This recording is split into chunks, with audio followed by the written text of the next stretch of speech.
Este é o dia que o Senhor fez para nós, alegremo-nos e nele exultemos. Queridos irmãos e irmãs aqui no santuário, você que celebra conosco aí da sua casa, certamente você que vai ouvir esta pregação depois que ela foi feita. Nós celebramos a ressurreição de nosso Senhor, a nossa Páscoa anual. Mas é preciso entender que aquilo que nós celebramos hoje, há 2000 anos atrás, era o cumprimento de profecias de séculos e séculos, onde já apontavam a presença de um Messias, de um Redentor, de um Salvador. Quando você lê o Antigo Testamento, e as pessoas que participaram ontem da vigília pascal, eu até pedi que pudesse levar os folhetos para casa e retomar aquelas leituras. Você viu ontem que desde Gênesis e durante os profetas, tudo aponta para Jesus Cristo, para aquele que salvaria o povo, para aquele que ressuscitaria. Até aí tudo bem. O profeta era esperado, chamado Goel, resgatador, era esperado. O que ninguém esperava, nas suas melhores ideias, é que o Salvador fosse o Filho de Deus. É aí que Paulo vai aprofundar essa questão, dizendo que no Antigo Testamento Deus falou muitas vezes, de várias formas, principalmente pelos profetas, que eram boca de Deus. Nesses tempos, que são os últimos, Deus enviou o seu próprio Filho, para que todo aquele que nele crer não pereça, mas tenha vida eterna. Não sei se todos recordam com clareza um texto que na pregação de Jesus ele conta como uma parábola, mas ele está falando da sua própria vida. É a parábola que se chama os vinhateiros homicidas. A parábola é muito simples. Ela vai dizer que havia o dono de uma vinha e que ele precisou viajar, e ele arrendou a vinha para funcionários, para que eles cuidassem daquela vinha. No tempo da colheita dos frutos, ele enviou alguns empregados para ver como as coisas estavam. Aqueles vinhateiros disseram: olha, aqueles são empregados do patrão, vamos matá-los. E mataram. O dono da vinha ficou pensativo, mas eles estão pensando que a vinha é deles, eles são meus funcionários. Aí mandaram mais empregados ainda, eles mataram todos. Aí o dono da vinha disse: então eu vou enviar meu filho, porque se eles estão matando os empregados, o meu filho eles vão respeitar. Ele manda o filho dele. A hora que o filho chega para tomar posse da vinha, eles pegam o filho, batem nele, o arrastam para fora da vinha e o matam. Esta parábola que Jesus contou é a história de Jesus Cristo. Quem são os primeiros vinhateiros que vieram? Os profetas. Quem são os segundos? Os profetas maiores. Quem é o filho? Jesus Cristo. E quem são os vinhateiros homicidas? São aqueles de Jerusalém, sacerdotes e mestres da lei, que programaram e criaram todo o contexto também político para a morte de Jesus. O que eles esperavam é que o Messias viria. O que eles não esperavam é que o Messias fosse o Filho de Deus. E esta é a maior de todas as profecias se cumprindo. Deus não se afasta de nós, mas Ele vem até nós, Ele vem nos buscar em Jesus Cristo. A única religião do mundo inteiro onde Deus busca o homem é o cristianismo. Leia todas as outras religiões, de qualquer credo, todas as outras, o homem está buscando a Deus, de várias formas, com vários ritos, de várias maneiras. Quando você estuda o cristianismo e você entende o evento Jesus Cristo, e você entende que o Jesus histórico, ele é o Cristo da fé, os dois não se separam. Jesus é o Cristo, e é justamente na Páscoa que Jesus é chamado Jesus Cristo, que o nome é Jesus, Yeshua ou Yeshua. Deus é poderoso para nos salvar. Cristo é um título pós-pascal. Christos, ele é ungido, ele é o Messias, ele é o Filho de Deus. Claro que nós não falamos assim, mas o correto seria: Jesus é o Cristo. Nós falamos Jesus Cristo, o Filho unigênito do Pai. Tomo como minhas, e a igreja o faz no dia de hoje, a primeira leitura que escutamos, e peço quem quiser acompanhar. Eu não tenho tanta coisa para anunciar, a não ser aquilo que Pedro já anunciou. Mas permita-me, antes de ler com vocês este anúncio pascal, o Pedro que aqui está. Não podemos deixar passar de liso isso aí não. Qual é o Pedro que nós vimos? Vamos pegar os últimos Pedros. Eu falo Pedros porque Pedro teve várias fases, né? Vamos pegar o Pedro na Santa Ceia.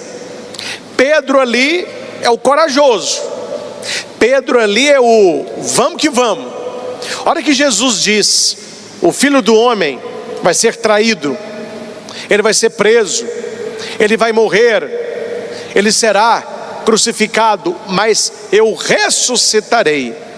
Aí Pedro disse: Senhor, eu vou contigo, eu não vou deixar isso acontecer, eu morrerei contigo. E Jesus vai dizer: Pedro, pois eu lhe digo, antes que o galo cante, tu me negarás 3 vezes. Este é o primeiro Pedro. Um outro Pedro, eu estou falando de facetas, né? É quando Jesus chega no Getsêmani, na prensa de azeite, ele convida Pedro a rezar por ele, a vigiar por ele. Por isso ontem, vigília pascal, vigiar com ele, por isso vigília. Agora é interessante, não estou falando dos senhores não, mas você vê muito católico e pergunta assim: onde que você estava na vigília pascal? Eu fui dormir, não é? Quer dizer, as coisas continuam mais ou menos a mesma coisa, né? Jesus pede: vigia comigo. Eles foram dormir, e Jesus chega e diz: olhe, acordem, vocês devem vigiar comigo, orai e vigiai para não entrardes em tentação. Jesus volta para rezar, sua sangue, os discípulos dormem de novo. Jesus chega, acorda e diz: levantai-vos, porque o traidor está chegando. Nisso chega Judas Iscariotes. Nós temos aí um outro Pedro, já não é mais o Pedro dorminhoco, mas é o Pedro violento. A hora que eles prendem Jesus, tinha um soldado chamado Malco, era um soldado mais ruim, mais colérico, batendo no Cristo, etc. Pedro não pensa 2 vezes. Olha que Pedro andava armado, hein? Pedro tira uma espadinha, um punhalzinho, e corta a orelha do soldado fora. Imagina a cena, hein? Olha que bagunça. Eles prenderam Jesus, aquela confusão, e tocha, e Judas traindo, os discípulos correndo, aquela confusão. Pedro pega a espada e decepa a orelha do rapaz. Cai a orelha para o chão, e o cara com a mão na orelha, gritando, e o sangue jorrando. Aí Jesus diz: Pedro, guarda a espada na tua bainha, porque aquele que ferir com ela, será por ela ferido. Jesus pega a orelha e coloca no lugar. É um milagre. Olha, até na hora da prisão, Jesus consegue ser misericordioso. Diz que Malco se converteu na hora, vendo que Jesus era o Filho de Deus. A hora que Pedro viu que a situação estava saindo do controle, nós temos uma outra atitude. Olha o Pedro aí, é o Pedro fujão. Pedro, dá no pé. E os discípulos correm e eles prendem Jesus. Pedro acompanhou de longe.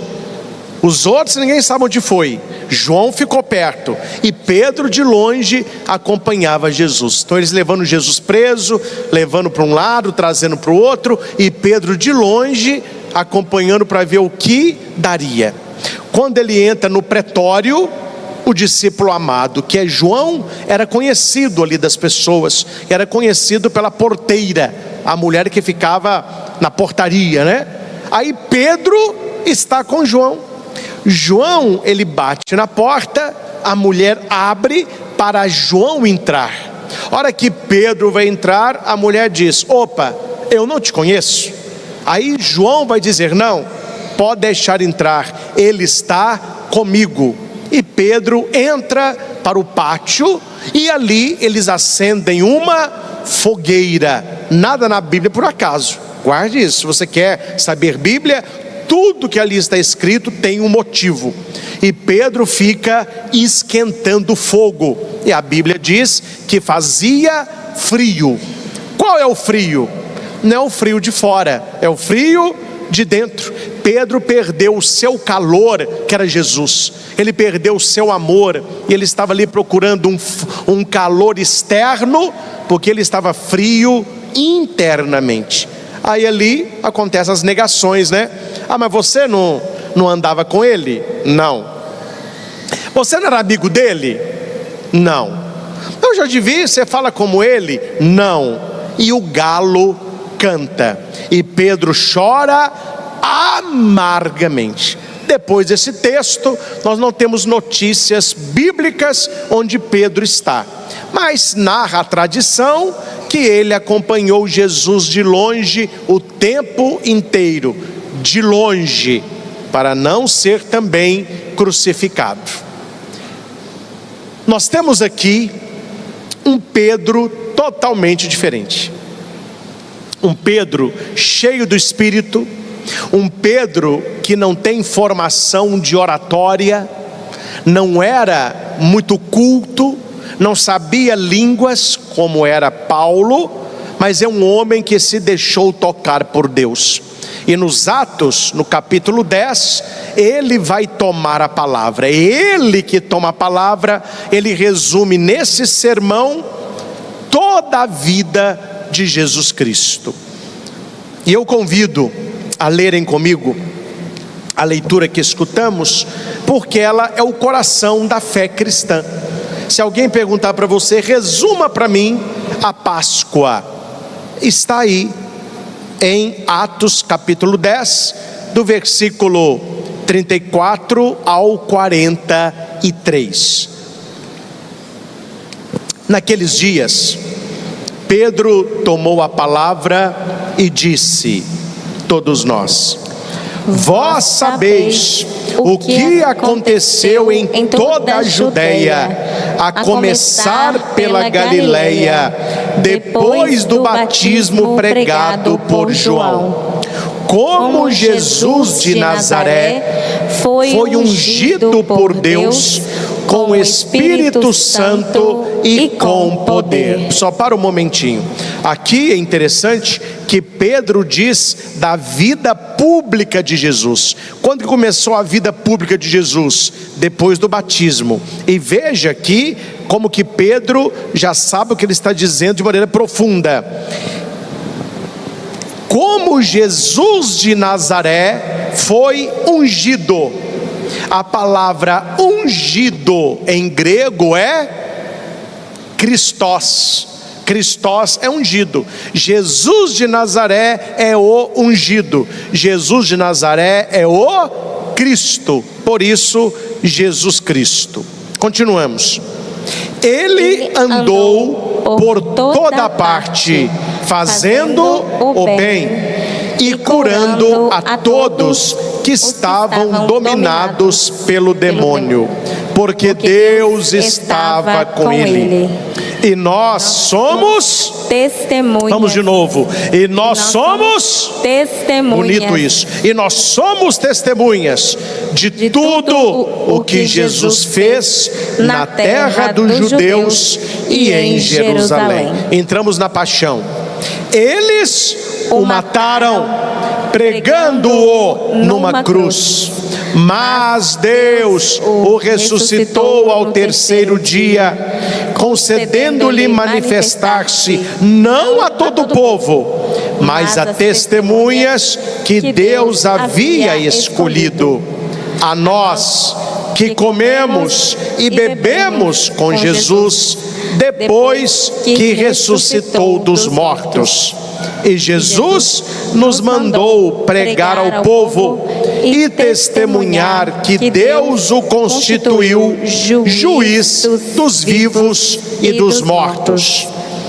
Todos os profetas dão testemunho dele. Por isso a liturgia de ontem, várias leituras de vários profetas falando de Jesus.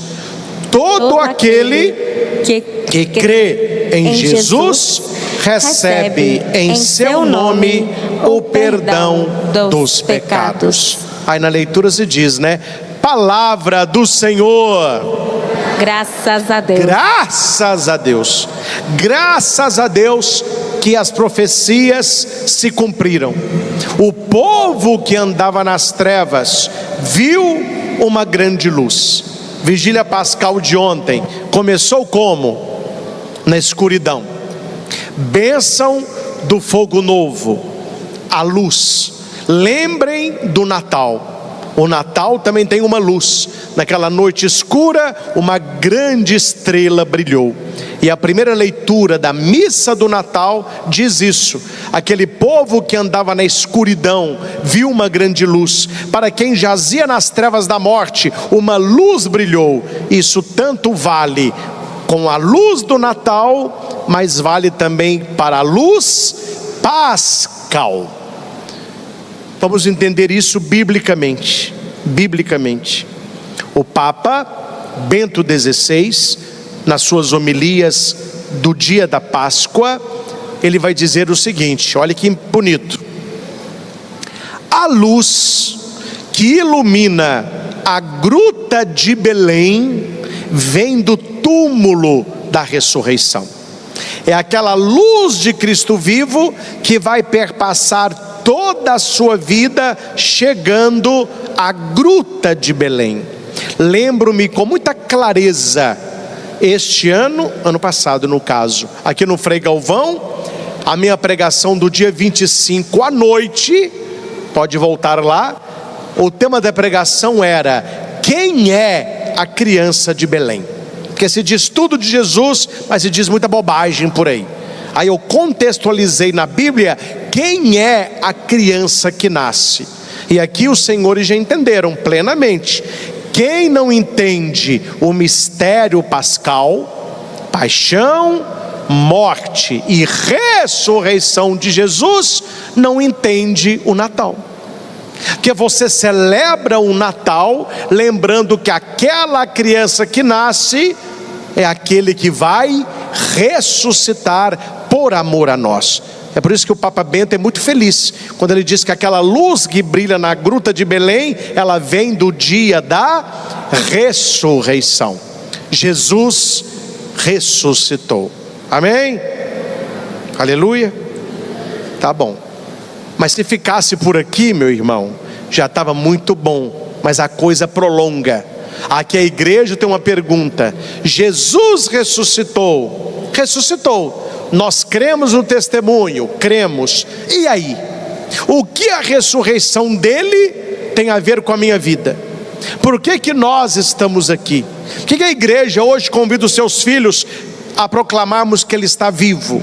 A resposta é a segunda leitura desta missa, que você tem no seu folheto.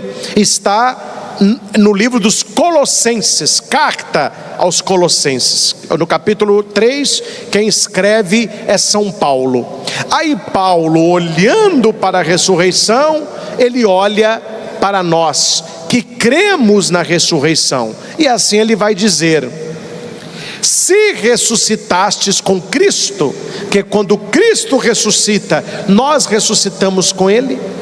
Há um escrito muito bonito que diz o que Jesus ficou fazendo nos 3 dias que Ele estava sepultado no sepulcro.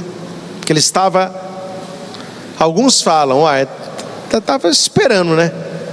O que Ele estava fazendo? Estava dormindo, estava morto. Não, meu filho, Ele é Deus. Então a morte de Cristo, eu disse ontem, que é o 8º dia. Deus cria o mundo em 6 dias, Ele descansa no 7º e Ele recria no dia da Páscoa, que é domingo, que é o 1º dia, mas que é o 8º dia. E a igreja nos ensina o que Jesus fez nos 3 dias que Ele esteve no sepulcro. Nós rezamos no credo: desceu à mansão dos mortos. É uma imagem lindíssima, pintada lá na Capela Sistina, e que a igreja crê no mistério da ressurreição. É como se quando Cristo morresse, Ele que é o novo Adão, eu preguei sobre isso ontem, Jesus, quando Ele morreu, Ele foi à mansão dos mortos. E na mansão dos mortos, Ele chega lá e Ele grita assim: Adão! Aí Adão aparece. Ele vai, pega a mão de Adão e diz: eu vim te resgatar da sombra da morte. Aí Adão pega na mão de Eva, Eva pega na mão de Abel, e vai pegando a mão, e Jesus vai tirando daquele local de morte os que teriam a partir dele a vida eterna. Por isso que nós falamos: Jesus desceu à mansão dos mortos para ressuscitar aqueles que tinham morrido. É por isso que a leitura vai dizer: nós também ressuscitamos com Cristo. Oi, padre, mas para ressuscitar com Cristo, a gente não tem que morrer? Ele não buscou Adão e os outros lá porque eles morreram? Mas a gente não morreu? Como que a gente vai ressuscitar com Cristo? Aí eu te faço uma pergunta: quem disse que você não morreu? E ai, meu filho, se a sua ficha ainda não caiu, porque aquele que ainda não entendeu que não morreu, ele tem uma vida só de prazer e alegria. Então me diga, padre, quando foi que nós morremos? No dia do nosso batismo. No batismo nós morremos para o pecado e nós nascemos para Deus. Por isso que ontem tivemos a liturgia do fogo, bênção do fogo. Tivemos a liturgia da palavra, que é Jesus Cristo, e eu mostrei ontem todas as leituras. Depois tivemos a liturgia batismal, onde renovamos as promessas batismais. Então nós ressuscitamos com Cristo.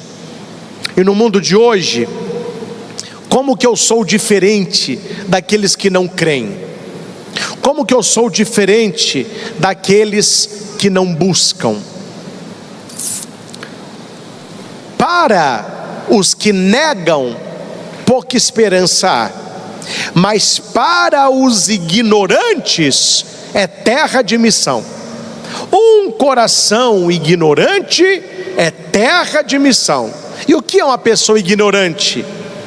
Ela ignora, ela não conhece, ela não sabe. Por isso que Pedro faz esse discurso. Pedro está contando o que aquele povo que era judeu não sabia. Eu vi um vídeo, e aqui a minha reflexão é outra, que as pessoas desceram a lenha, mas eu tenho uma outra visão. Vou publicar também essa semana no meu Instagram. Uma procissão do enterro, não sei se os senhores viram, passando numa avenida, não sei onde é, e um bar aberto. E o som, comente cuié, como diz o bom mineiro. Cerveja, petisco, torresminho, tem uns lá dançando, uns de gospel para procissão, sol na rocha, uns com um caneco de chopp olhando, e a gente vê pelo rosto de alguns que não é uma blasfêmia, porque eles estão na ignorância, eles não sabem o que é. Então eles estão olhando assim, com uma cara que diz: mas o que é isso? Por que eles estão andando ali? Aí alguém pode dizer, é os católicos, isso aí é Semana Santa. Tá. Mas por que eles ficam andando na rua? Por que eles estão cantando com vela na mão? Por que tem que fazer isso aí? Estes que ignoram, que não conhecem, é onde nós somos chamados a ser sal da terra e luz do mundo. Paulo vai dizer que se não houver aquele que pregue, como as pessoas irão crer em Jesus Cristo? E aqui, meus irmãos, não é uma pregação apenas do padre no microfone, é a nossa pregação com a própria vida, 365 dias por ano. Não é uma pregação apenas falada, é uma pregação vivida. Como que se faz isso, padre? Paulo está falando: se ressuscitastes com Cristo, esforçai-vos para alcançar as coisas do alto. Busque as coisas do alto, aonde Cristo está. Aspirai às coisas celestes e não às coisas terrestres. Pois vós morrestes e vossa vida está escondida em Cristo, em Deus. Quando Cristo, vossa vida, aparecer em triunfo, aqui é o triunfo da ressurreição, mas é o triunfo da parousia, sua volta gloriosa, então vós aparecereis também com Ele, revestidos de glória. Diga: eu quero estar revestido de glória. Eu quero estar revestido de glória. Porque se você não estiver revestido de glória, meu filho, você estará com a veste da perdição. E aqui vamos falar a coisa nua e crua, de que o nosso sentimento para com Cristo não depende de Cristo, depende da nossa vida. Um exemplo que eu gosto muito e já o dei aqui, mas vale a pena resgatá-lo nesta manhã.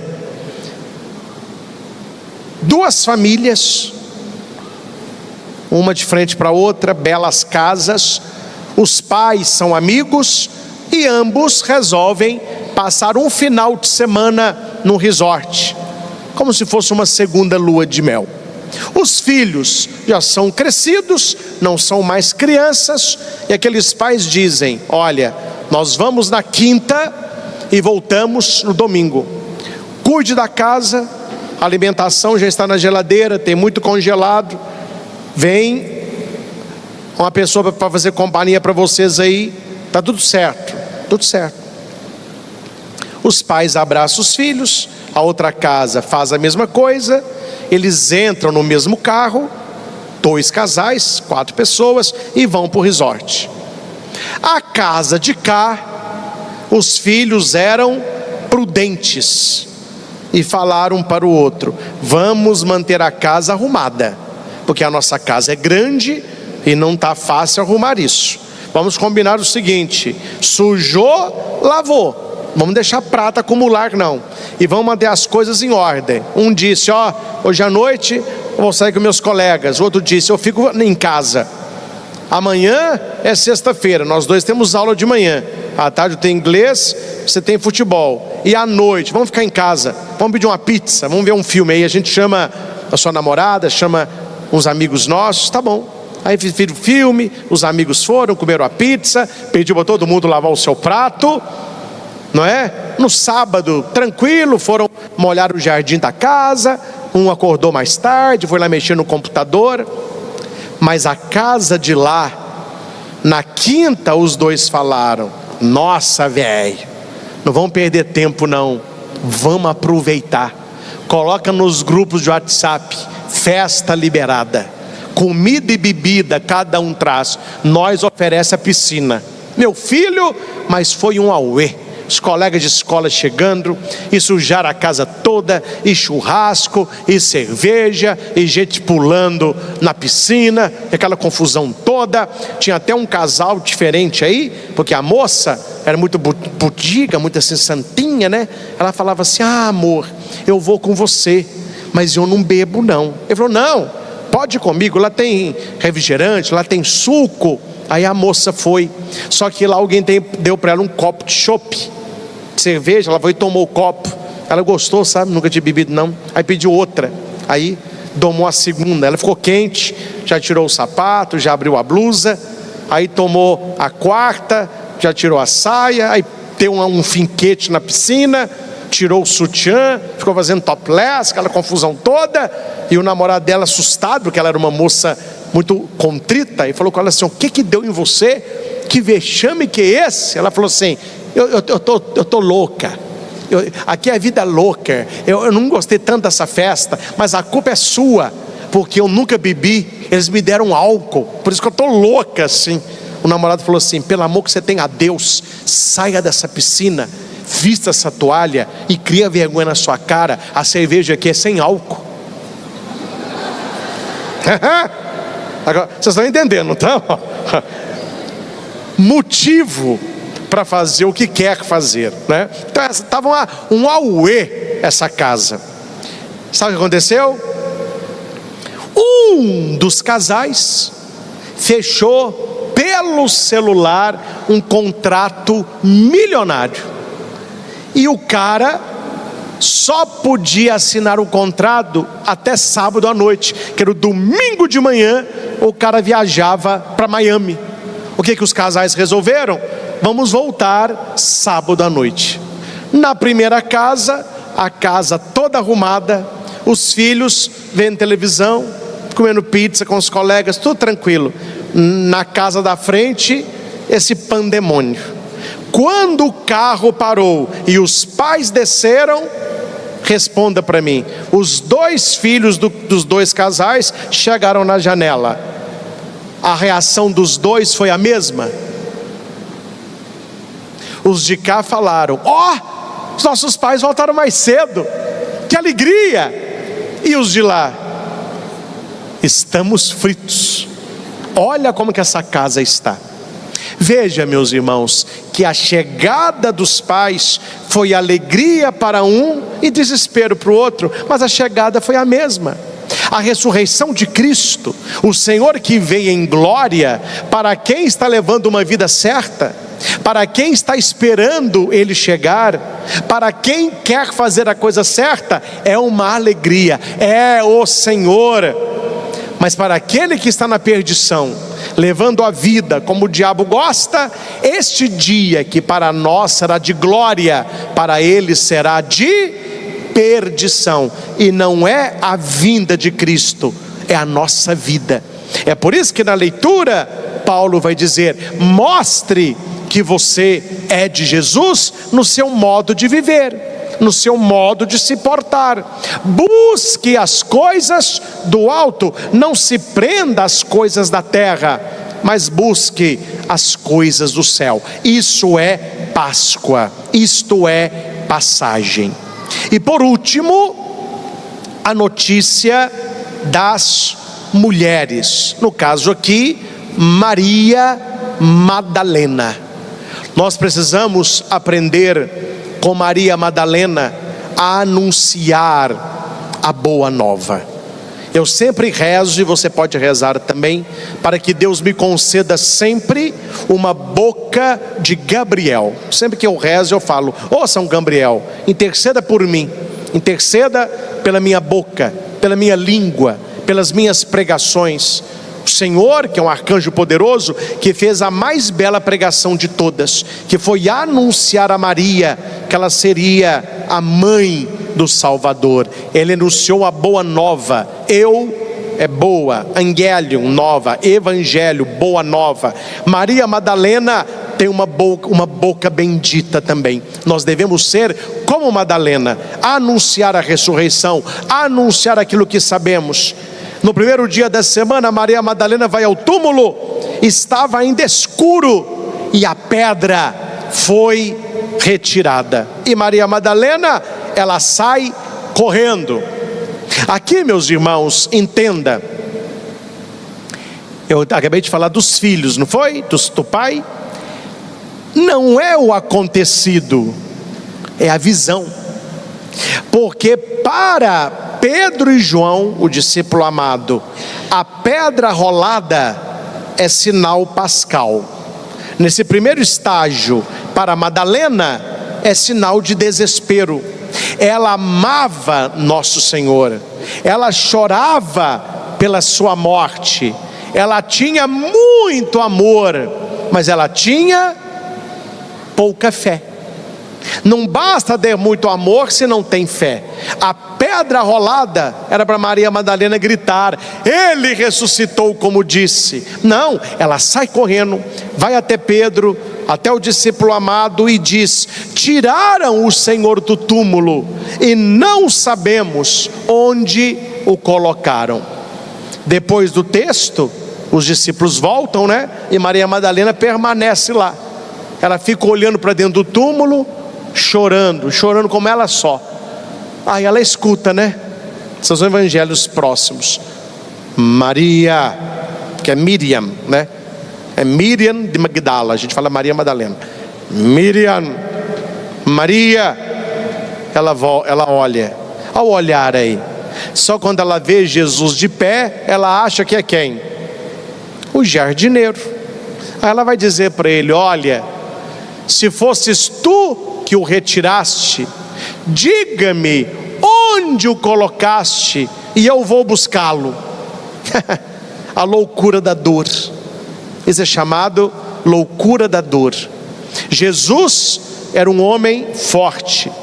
Sabe esses homens naturalmente grandes, né? Tem homem miúdo, tem uns miudinhos, tem homem normal e tem homem parrudo. Jesus era parrudo.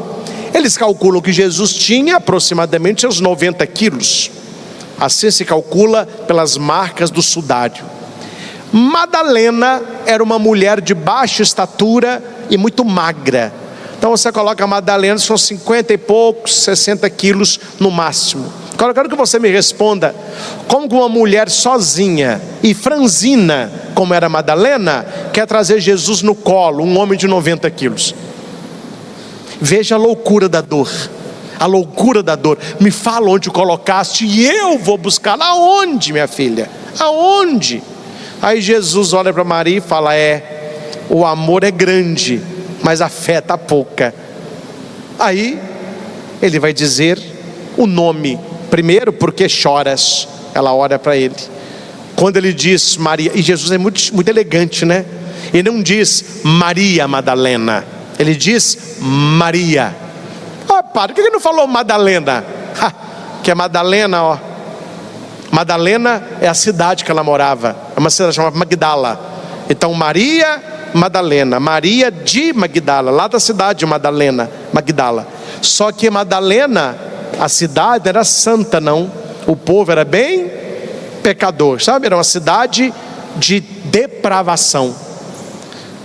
Quando Jesus diz Maria, é a ressurreição dela. Ela não é mais Madalena, ela é Maria. E o que significa Maria? Miriam, a amada. Aí ela diz: Rabone. Esta é a experiência que nós devemos ter na ressurreição. Não procurar Jesus entre os mortos, mas procurá-lo ressuscitado. Quando Madalena diz que tiraram o Senhor do sepulcro, Pedro sai correndo e o discípulo amado também. O discípulo amado é João, vocês sabem disso.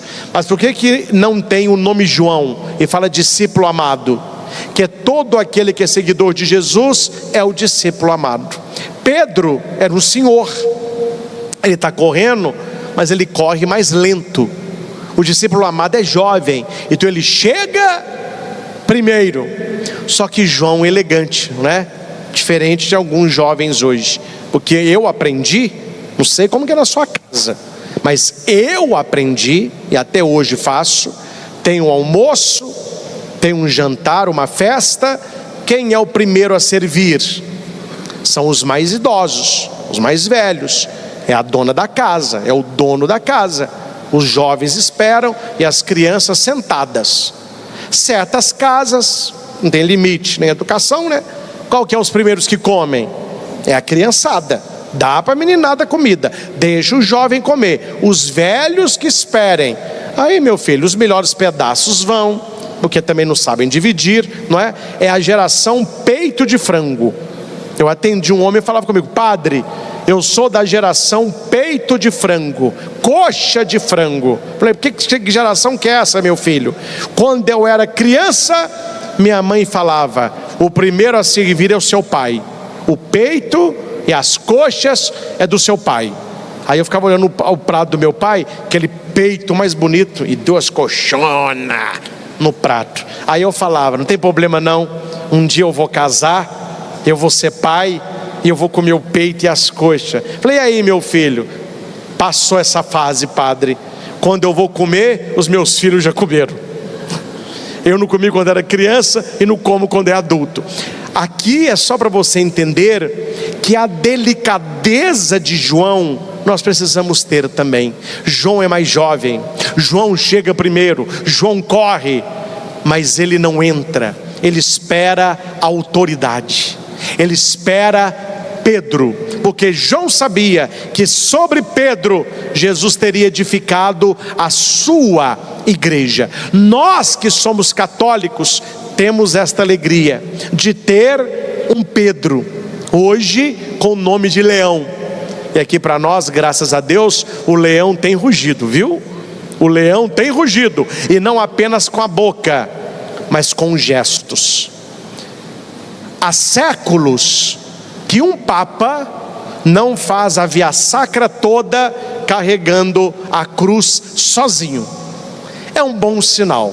Além da penitência, que ele conseguiu carregar a cruz nas 14 estações, é um bom sinal que nós temos um papa jovem, um papa com saúde. Por ser papa, é uma idade muito tenra, ele vai viver, se Deus quiser, muitos e muitos anos. E ele nos mostra, é preciso carregar a cruz. E a igreja católica, que não é uma cocotinha, uma senhora idosa, a igreja católica não é rápida não. Quem é rápida são as igrejas que nascem num dia e fecham no outro.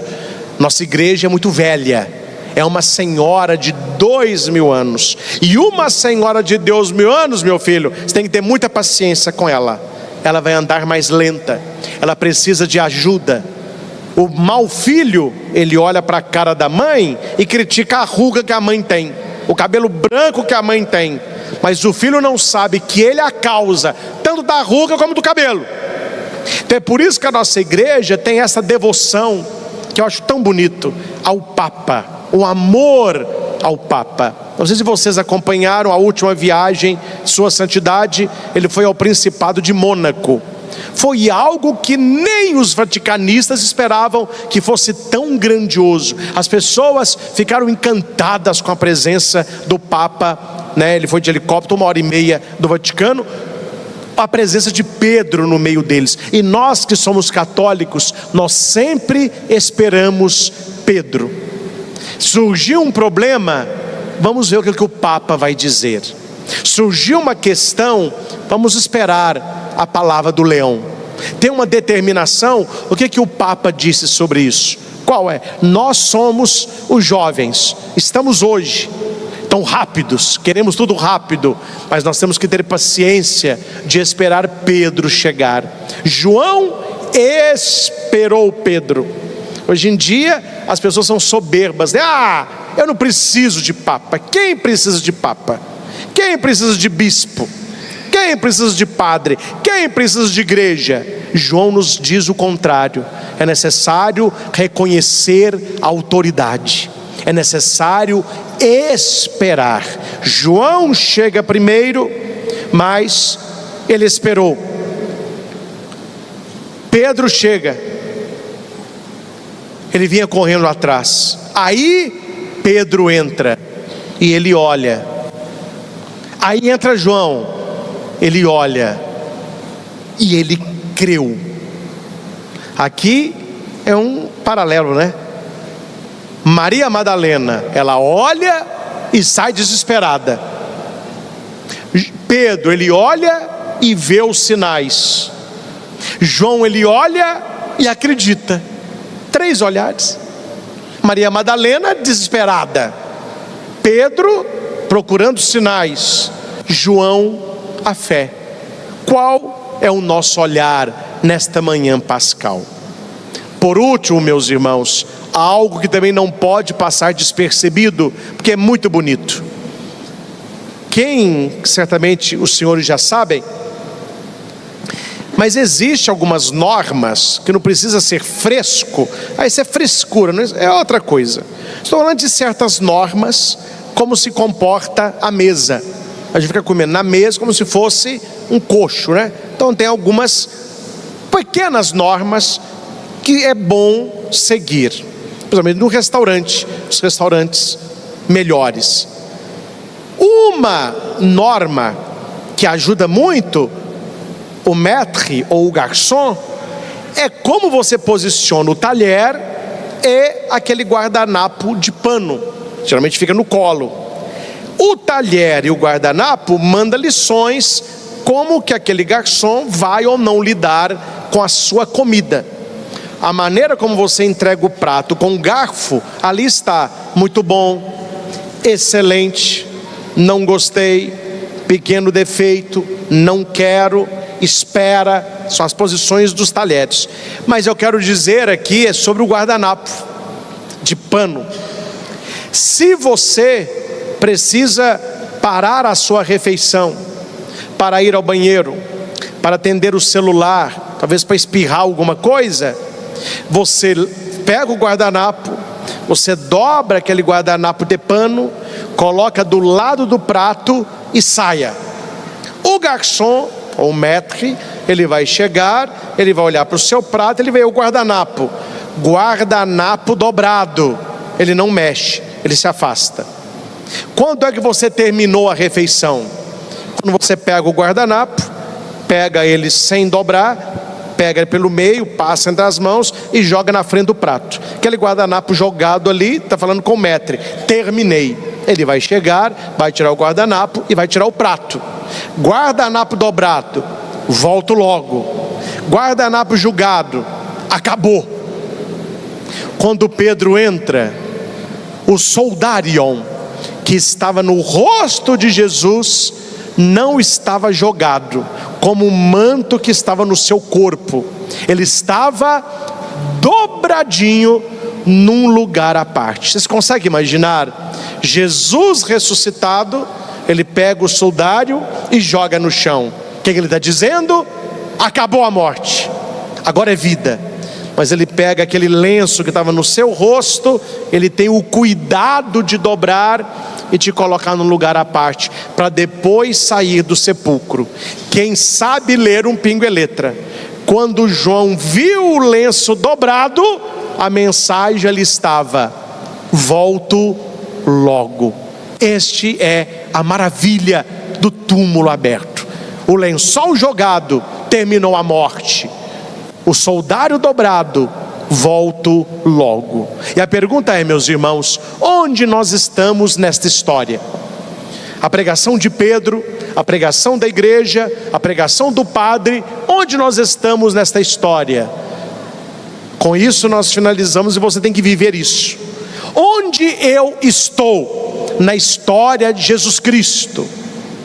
Eu estou depois da ascensão, e eu estou antes da parousia.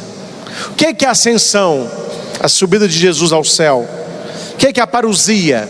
A sua volta gloriosa. Este é o nosso tempo. Nós somos a igreja pascal. Nós somos a igreja depois que o Senhor subiu ao Pai, e nós somos a igreja antes dele voltar. E é nesse tempo que nós devemos proclamar com a boca e com o coração: Jesus ressuscitou para a glória de Deus Pai.